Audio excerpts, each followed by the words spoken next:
Today is 1070th day that I'm here to listen to learn and learning. I hope to support your dreams, your goals, allow you to become the person that you want to become. Today we speak about really projection of yourself to other person or empathy towards other person. So being able to put yourself in other person's shoes or project your own values to the person. I think that's, of course, which one is easier? Easier to project your values, but it's harder to really put yourself in other person's shoes. And of course, be able to really work and develop the skill set. Because empathy is the key to success. Improves your leadership, improves your communication, improves your um, so many relationships. Everything is improved when you're actually able to start putting yourself in other person's shoes rather than putting your own values and projecting your own values onto other person. And today, I really want to discuss that. So I really want to discuss how to make sure that we're able to really focus on the things that matter. So number one is that empathy is multi-layered process. What is multi-layered process? So it means that when we're able to give empathy, we're able to give empathy for different things. So number one is emotional empathy, being able to emphasize how other person is feeling. What are the emotions they're experiencing? And really not doing anything else, just understanding their emotions. Number two, in that sense, we're able to understand their cognitive empathy. So that means so understanding what they thinking and where they coming from. So that means that of course emotions are first. Second is what kind of thought process do they have? What kind of decision making process do they have? What kind of thoughts is in their head? So understanding exactly where they're coming from. And the third thing is compassionate empathy, and that means okay, are you willing to really do some actions to help them to overcome their struggles, overcome their problems? So it means what you're willing to do about it. Now, first two is very, very important, but third one is sometimes it's not needed. Other person maybe not need compassionate some action on some people will need it, and then again we need to ask her, should I do something? How I could potentially help them to overcome this struggle? How I could potentially help them to move forward? And that's again compassionate empathy.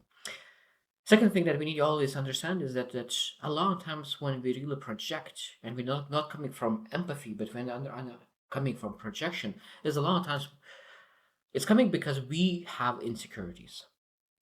This is a defense mechanism and project other people our own values. And it's like, okay, this is person what are they doing? And a lot of times we are hiding something in our own ourselves, and that's why we project in our values.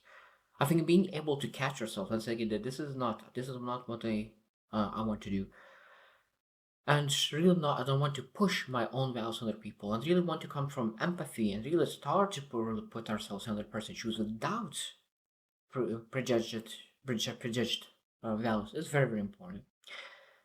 Number three is that the ego is as well as very very, very influenced by real empathy and projection, because a lot of times when we want to really be in control, so that's why we want to have some kind of certain level of the understanding of ourselves. So we just sometimes we ask ourselves that like why we need them to align with our values. But might be not, because when we ask a question that maybe they coming from total different background, total different understanding, and that's totally fine. Being able to really appreciate differences rather than wanting to change those differences are sometimes the key to success, because there's a lot of things that matter and a lot of things that doesn't matter. And I think there's a lot of times we want to change people on the things that really do not matter. This is your preference. Of course, if you like certain food and other person doesn't like the food, if you will say that the other person is wrong or bad, no, it's just every single person has a different kind of preferences. And really being able to focus only on the things that really matter, at that moment you're able to really project values on the things that really really matter, and at that moment you're not able to project, but you really work very hard to live by those values, that you're able to really influence other person to really change their values, not because you told you, but because you inspire them by your actions. Number four is that um, a lot of times when people want to project their values, they feel that they are superior. That this is the way how it's supposed to be. They want to be in control. Like I know how to do. I know the best. Nobody else knows the best. And of course, do we make mistakes? Yes. So why we understand that it might be that this time we made mistake. So that means when we really take away that hierarchy, that I'm in control, I am the best, and we're able to really come as equals, at that moment you're able to understand that maybe I'm not supposed to really project my values on this person because he's equal. And I'm able to share my thoughts, I'm able to share my perspectives, but not from the judgment perspective, but from the empathy perspective, trying to understand where they're coming from, and then share my own perspective as well. Number five is really interpersonal consequences of empathy and projection. And the number one thing is that we need to really accept the differences, because if you not accept the differences, of course, that will lead to strain on the relationship. Because a lot of times, if we want to really have strong relationships, we need to understand that we will need to give empathy. We will need to really see where they are coming from. Because the strongest relations is when people are able to share who they are, and people are able to share who they are when they feel that you have empathy rather than judgment and projection your own values. It's very easy to project, and that's why not everyone has very strong relationships.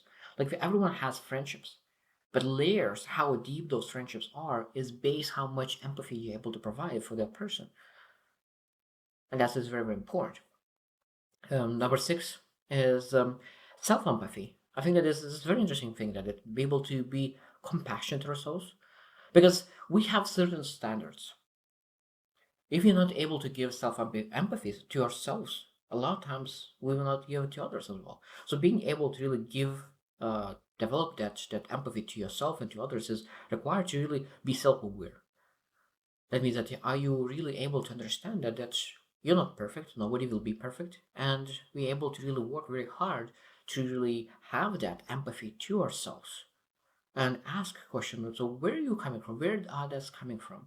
And really accept yourself and have that empathy for yourself, for your own feelings, for your own thoughts, and do things necessary to overcome those negative thoughts and allow them to go through.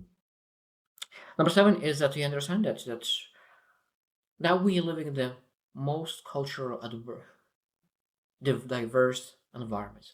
And a lot of time people coming from totally different cultures and totally different social conditionings. And we need to understand that we need to be more empathetic than ever. Because understanding, okay, where you grew up, what kind of cultural norms you had, and being able to really say that, okay, this is your norm, and this is my norm, and be okay. Because I know that we always believe that our ways are the best because familiar with, we are comfortable with those. But being able to say like this is how you do it, and that's totally fine. The most important part is that is this serving you? Is this serving you? Because it's not the question, is it serving me? Because a lot of times we ask, okay, like if I were you, I would do it differently. Yeah, but that other person is not you, and that's why we need to understand that is that thing serving them? And then of course, is it serving them? Of course, they need to do it. And of course, again, this is the same thing as eating. If you like certain food, that you expect that other people supposed to like that as well. If other person is liking something, they're supposed to like it as well. Number eight, last one that I want to mention, and it's just very interesting topic. So a lot of times when I think about real empathy is that if you're projecting those values, is some form of control. Because we want to really control the person, how they feel, how they think, all the things that they do. But really being able to be full of empathy that shows that you have full respect. Respect that person. And of course, we're able to really have different layers of respect, but every single person deserves respect. And if a person deserves respect, it means that person deserves empathy. Of course, I understand that there are some things that you need to earn, and respect is earned as well. But some is given, and the lowest level of respect is given, and we need to really give the respect. And that respect is empathy. So that means if you don't give empathy, that means you never look into that person. Maybe I don't respect that person, and if you don't respect that person, maybe it's supposed to be that time when don't spend time with that person anymore. Because we're supposed to spend time with people that we do respect. I know some people maybe they show your respect or whatever it is, but again, we need to really give that empathy. You're not supposed to really sabotage our ways, because if you don't give respect, if you do not give empathy to one person, you will build that habit to not give empathy to other person, another person, another person. So of course, if you don't give empathy to one person, we need to catch ourselves and say, I don't spend my time with that person, because how you do one thing, that's how you do everything. So being able to really focus on really developing the empathy, and because everything in life is skill set, so empathy is a skill. So being able to really go outside and really start working with your closest people to really develop that empathy, and then of course transfer to that bigger and bigger layer, so friends and acquaintances and all together. Because if we actually want to achieve the best results in our lives, empathy will be one of the key aspects. Because John C. Maxwell says that when really followers come to follow a leader, the first question they ask is, and they say, I don't care how much you know until I know how much you care. And caring is showed by empathy. Because a lot of times the number one thing that we need to do is not jumping with all the solutions. What we need to do is being able to sit in that pain, sit in that struggle for a little bit, allow them to feel, allow them to have somebody here to sit in that pain. And that's it. And a lot of times, some people just need that, just being able to sit with somebody, and then they have enough energy to go and fix whatever they need to fix by themselves. And that is what is empathy, the true core empathy is. So I hope that you reflect as well, like what empathy is and what is projection of your own values is look like as well. Because I think that it's very easy to project our own values to other people. It's much harder to really show empathy, but this is exactly what you're supposed to do, because the hard things brings the easy life. So I hope you just win, and see you tomorrow.